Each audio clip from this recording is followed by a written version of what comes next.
बहुत पुरानी बात है। त्रेता युग की धरती धर्म और अधर्म के युद्ध का मैदान बन चुकी थी। राक्षसों का आतंक इतना बढ़ गया था कि पृथ्वी स्वयं ब्रह्मा के पास जाकर रो पड़ी। सभी देवता चिंतित हुए और तब भगवान विष्णु ने वचन दिया, मैं स्वयं धरती पर अवतार लूंगा, रावण जैसे अधर्म का अंत करूंगा। वो दिन आया जब अयोध्या के महल में एक दिव्य बालक ने जन्म लिया। नाम रखा गया राम, उसी नारायण ने जो शेष शैया पर लेटे रहते थे, जो अपने करकमलों में शंख चक्र गदा और पद्म धारण करते थे। उन्होंने अपना तेज, अपनी दिव्यता, अपने चक्र को त्याग कर मानव रूप में जन्म लिया। उनके हाथों में ना चक्र था ना गदा, बस एक साधारण धनुष और कुछ बाण। दूसरी ओर समय बीतता गया और द्वापर युग में वही विष्णु फिर अवतरित हुए, इस बार कृष्ण के रूप में। बालपन से ही उनके चमत्कारों की कहानियां चारों ओर फैल गईं। पूतना का वध, कालिया नाग का दमन, गोवर्धन उठाना, महाभारत में अर्जुन को गीता उपदेश देना, और हां, उनके हाथों में वही सुदर्शन चक्र। तो प्रश्न उठता है, जब एक ही परमात्मा दो रूपों में अवतरित हुए तो एक ने सुदर्शन चक्र का उपयोग किया और दूसरे ने नहीं, क्यों?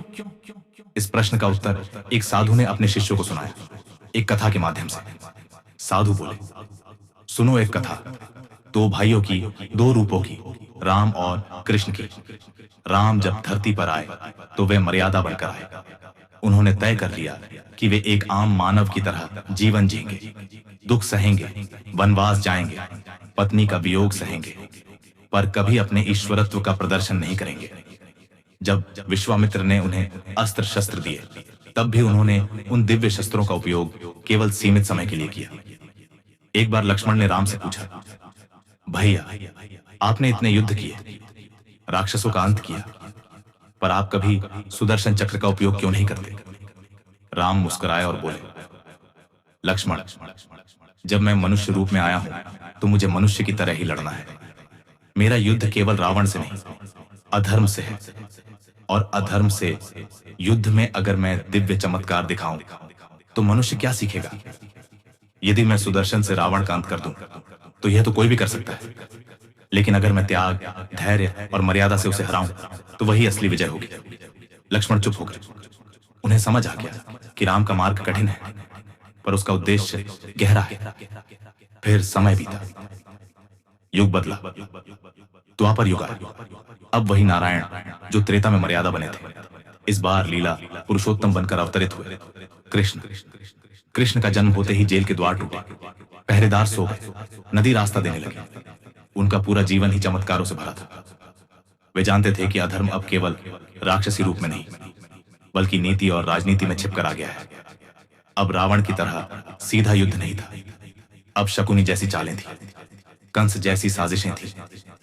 और ऐसे समय में केवल मर्यादा से नहीं, नीति से अधर्म को हराना था। इसीलिए कृष्ण ने न केवल चक्र उठाया, बल्कि युद्ध भूमि में धर्म का संचालन भी किया। एक बार अर्जुन ने भी पूछा, मधुसूदन, आप तो भगवान हैं, फिर भी आप स्वयं युद्ध क्यों नहीं करते? आपके पास तो सुदर्शन चक्र है, आप सबका अंत कर सकते हैं। कृष्ण मुस्कुराए और बोले, यदि मैं युद्ध करूं तो यह अर्जुन की विजय नहीं होगी, यह तो फिर ईश्वर की लीला होगी। पर जब मैं सारथी बनकर तुम्हें दिशा दूंगा और तुम स्वयं अपने कर्म से विजय पाओगे, तब यह धर्म की विजय होगी। इस प्रकार कृष्ण ने हर परिस्थिति में धर्म को उसके युगानुसार साधन दिया। त्रेता में मर्यादा, द्वापर में युक्ति। पर क्या तुम्हें पता है राम ने सुदर्शन चक्र का प्रयोग क्यों नहीं किया? इसका एक और गहरा रहस्य भी है। एक प्राचीन शास्त्र के अनुसार जब भगवान विष्णु ने मनु और शत्रुपा को वचन दिया कि वे उनके पुत्र रूप में अवतरित होंगे, तब उन्होंने यह भी तय किया कि वे अपने सभी दिव्य आयुधों को पृथ्वी पर विभाजित रूप में भेजेंगे। शंख बनकर भरत प्रकट हुए, जो राम के बिना सिंहासन को छूना भी अधर्म मानते थे। सुदर्शन चक्र बनकर शत्रुघ्न जन्मे, जो शांत और स्थिर थे, पर संकट आने पर राक्षसों का अंत करने में नहीं हिचकिचाए। इसलिए राम के हाथों में चक्र नहीं था, क्योंकि चक्र उनके साथियों के रूप में धरती पर था। इस कथा को सुनकर शिष्य भाव विभोर हो गए। एक शिष्य बोला, गुरुदेव, तो क्या इसका अर्थ यह हुआ कि हर अवतार की एक अलग भूमिका होती है? साधु मुस्कुराए और बोले, बिल्कुल, ईश्वर हर बार एक ही उद्देश्य से आते हैं, अधर्म का विनाश और धर्म की स्थापना। पर हर बार उनका मार्ग अलग होता है। कभी वे मर्यादा बनकर आते हैं तो कभी चमत्कार बनकर। हमें यह समझना होगा कि जो दिखता है वही संपूर्ण सत्य नहीं होता। राम चुप रहकर भी उतने ही शक्तिशाली थे जितने कृष्ण हंसते हुए। फर्क सिर्फ लीला का है, भाव का नहीं। कथा समाप्त हुई, पर मन में एक नई दृष्टि जाग गई।